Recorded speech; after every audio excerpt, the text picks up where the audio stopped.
Hey everyone, welcome back to my YouTube channel. मेरा नाम है Raj Rishi Shukla and I am a second year MBBS student here at AIIMS Guwahati. जैसा कि मैंने आपको अपनी पिछली वीडियो में बताया था कि नीट 2020 में मैंने दिया था अपना नीट का पहला अटेम्प्ट और उस साल मेरे नीट में आए थे 160 मार्क्स। फिर फाइनली मेरा नीट निकला नीट 2023 में, जब मेरे आए 655 नंबर, 655, ऑल इंडिया रैंक 5903। और अंत में मैंने ये कहा था कि मोरल ऑफ द स्टोरी ये है कि जो मैंने 4 साल में किया वो 1 साल में भी किया जा सकता था। और उस वीडियो के अंत में मैंने आपसे कहा था कि इस चैनल पे मैं अपने उन्हीं एक्सपीरियंसेस को शेयर करने वाला हूँ। तो आज शुरू करते हैं पहली वीडियो के साथ, based on my experience for NEET 2023। अंत में मैं इसी वीडियो में अपने कुछ नोट्स का स्क्रीन रिकॉर्डिंग डाल रहा हूँ, आप उसे देखिए और कमेंट में बताइए कि आपको और कौन से चैप्टर के नोट्स चाहिए। सबसे पहले शुरू करते हैं डोंट्स के साथ। सबसे पहली बात जो मैं आपसे कहना चाहूँगा इज़ डोंट गिव अप। अभी भी देर नहीं हुई है। अगर आप एक ड्रॉपर हैं तो मैं मान के चल रहा हूँ आपने अपनी नीट की तैयारी चालू कर दी थी जून 2024 से। जैसे ही नीट के रिजल्ट्स आए, टेस्ट सीरीज में मार्क्स 400-500 के ऊपर नहीं जा रहे होंगे और जिनके 600 भी जा रहे होंगे उनको भी डर लग रहा होगा, क्योंकि नीट 2024 का कट ऑफ ही कुछ ऐसा था।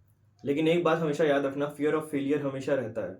उसके बाद भी आप वो करते हैं जिसकी आपको ज़रूरत है, तब जाके बात बनती है। और मैं यही कहूँगा, अभी गिव अप मत कीजिए। जनवरी, फरवरी, मार्च, अप्रैल, मई में एग्ज़ाम है। अभी भी आपके पास लगभग 120 दिन के आसपास हैं और इसमें भी काफ़ी कुछ किया जा सकता है। और अगर आप 12th के स्टूडेंट हैं जो इस साल बोर्ड्स देने वाले हैं, तो एक बात हमेशा याद रखना, आपकी नीट की लड़ाई आपके बोर्ड्स की लड़ाई से ज़्यादा ज़रूरी है। आप में से कई बच्चों ने ये मन बना लिया होगा कि इस साल बोर्ड्स पे फोकस करते हैं, नीट पे बाद में करेंगे। नहीं, नीट में भी अगले साल यही होगा जैसा ड्रॉपर्स का हाल है।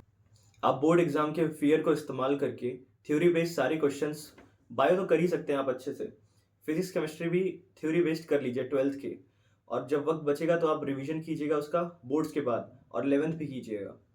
इससे होगा नहीं होगा ये सोचना आपका काम नहीं है, आपका काम है करना। फिर आते हैं अपने अगले पॉइंट पे। जेई आईआईटी के क्वेश्चंस करने में मत लग जाइए, क्योंकि वो आपको कहीं नहीं ले जाने वाले हैं। आप दे रहे हैं नीट का एग्जाम, साथ में आप में से कुछ जेई का एग्जाम दे रहे होंगे, लेकिन मेंस तक सीमित रखिए उस चीज़ को। तो मैं कहूँगा कि आप नीट के प्रीवियस ईयर कीजिए, मॉड्यूल के क्वेश्चन सॉल्व कीजिए और अपने नोट्स के क्वेश्चन रिवाइज कीजिए। और मैं जो आपको नोट्स दूंगा, उन नोट्स में जो क्वेश्चन है आप उन्हें भी प्रैक्टिस जरूर कीजिएगा। नीट 2023 के प्रिपरेशन के वक्त जो भी मैंने हैंड रिटन नोट्स लिखे थे वो सारे मैंने स्कैन कर लिए हैं, जो कि काफ़ी अच्छे नोट्स हैं और मैं आशा करता हूँ आपको काफ़ी मदद करेंगे। अगर आपने अपने खुद के नोट्स नहीं बनाए हैं तो ये नोट्स आप 2 से 3 बार पढ़ के चले जाइएगा एग्जाम में, और इसके क्वेश्चंस लगा के। और मैं आपको दावे के साथ ये बोल सकता हूँ कि आप नीट के एग्जाम में जितना अभी कर सकते हैं उससे अच्छा करके आएंगे। तो देख रहे हैं तो मैं मान के चल रहा हूँ आपका प्राइमरी फोकस है नीट निकालना। और नीट निकालने के लिए आपको बहुत ज़्यादा टफ क्वेश्चंस करने की ज़रूरत नहीं है। नीट का पेपर उठा के देखेंगे, क्वेश्चन सिंपल हैं। बस ये है कि सिली मिस्टेक अवॉइड करना है। वो सिली मिस्टेक्स कब अवॉइड होंगी? जब आप वो क्वेश्चंस, उस तरह के क्वेश्चंस बार बार प्रैक्टिस करेंगे। और जितने मिले उतने क्वेश्चंस कीजिए। बायो के एनसीईआरटी के डेली एक चैप्टर पढ़िए कम से कम। सुबह उठिए तो सबसे पहले एनसीईआरटी का एक चैप्टर निपटा दीजिए। इससे आपका एक फ्लो बन जाएगा दिन भर पढ़ने का। दिन में 8 से 9 घंटे का सेल्फ स्टडी टाइम निकालिए कैसे भी करके। अब बात करते हैं अगले पॉइंट के बारे में, don't give test without preparation. कई बच्चे टेस्ट देने चले जाते हैं बिना किसी तैयारी के। जब आपके क्लास में, कोचिंग में जो टेस्ट हो रहे होंगे वो बिना तैयारी के देने से क्या होगा कि उसमें नंबर आपके कम आएंगे, फिर आप डिमोटिवेट होंगे उस चीज़ को लेकर। रिवाइज करके जाइए एग्जाम देने और फॉर्मूलाज देख लीजिए सारे। पढ़ के टेस्ट देने से क्या फ़ायदा होगा कि जब आप पढ़ के टेस्ट देंगे ना, तो आपके नंबर अभी बिना रिवाइज किए जो 350-400 पे पहुंच रहे हैं, वो पढ़ के टेस्ट देने के बाद 500 तक पहुंचेंगे, 550 तक पहुंचेंगे। तो एक बूस्ट मिलेगा आपको। तो आपको अंदर से ये लगेगा कि आप पढ़ के इस लड़ाई में उतरेंगे ना तो आप कुछ कर सकते हैं। अब बात करते हैं अगले पॉइंट के बारे में, don't overwork yourself. At the end of the day ये लाइफ है और नीट की प्रिपरेशन लाइफ का एक पार्ट है, आपकी लाइफ नहीं है। और मैं इतना ही कहूँगा कि इस चीज़ का इतना प्रेशर लेके मत ये ज़िंदगी जिए कि आपका जब ये नीट का वक्त बीते तो ऐसा लगे कि आपकी नीट की तैयारी का ये 2-3 साल जो है आपकी ज़िंदगी से डिलीट हो गया है।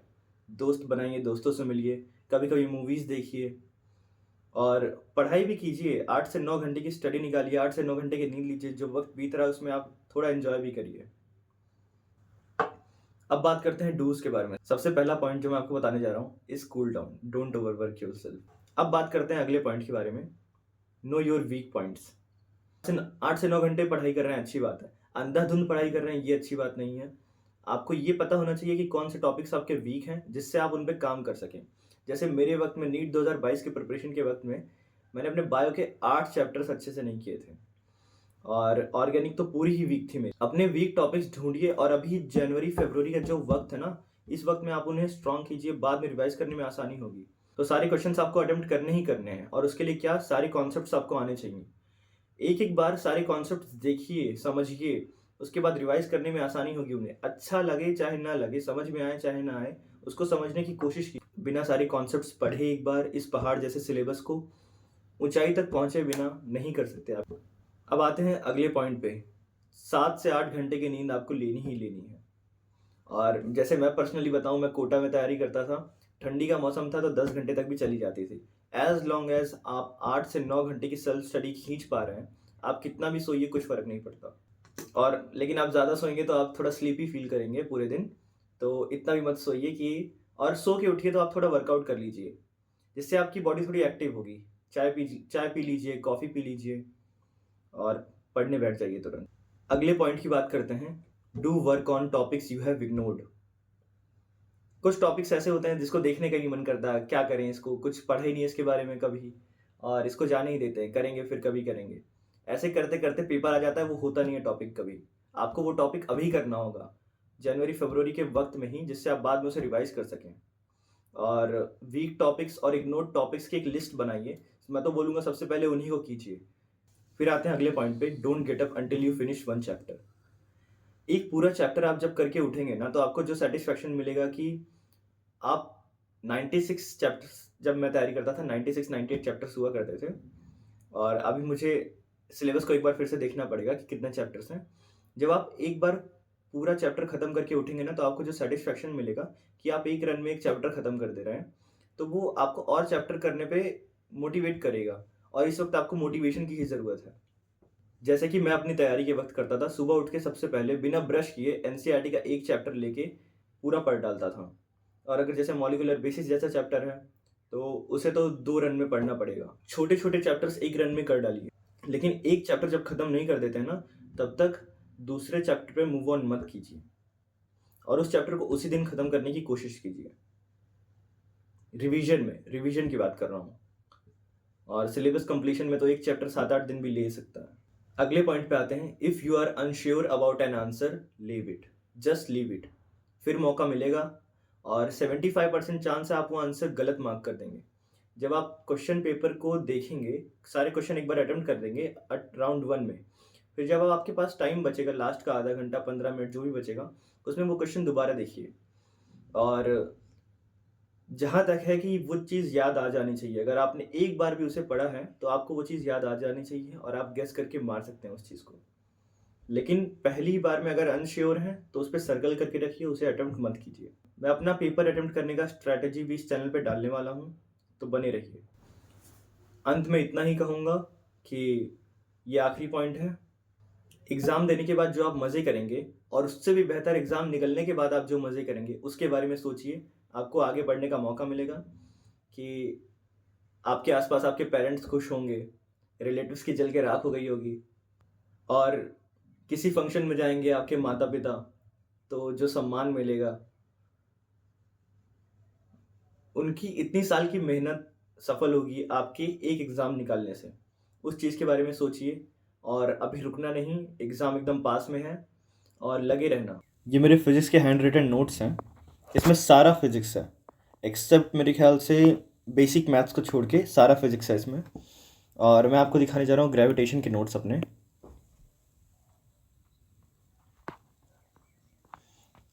ये रहा जियो stationery satellite, orbital velocity, escape velocity, energy of satellite, और ग्रेविटेशन इलेक्ट्रोस्टैट्स आप साथ में कर सकते हैं।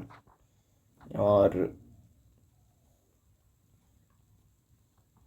गूगल ड्राइव का लिंक नीचे मिल जाएगा, या टेलीग्राम का लिंक, जो भी मैं डालूँगा उसके थ्रू मैं ये सारे नोट्स अपलोड करने वाला हूँ।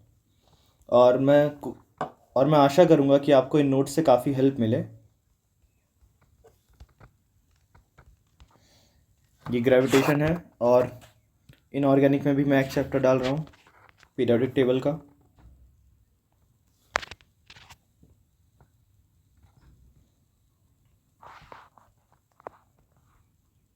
तीस पन्ने के नोट्स हैं ये।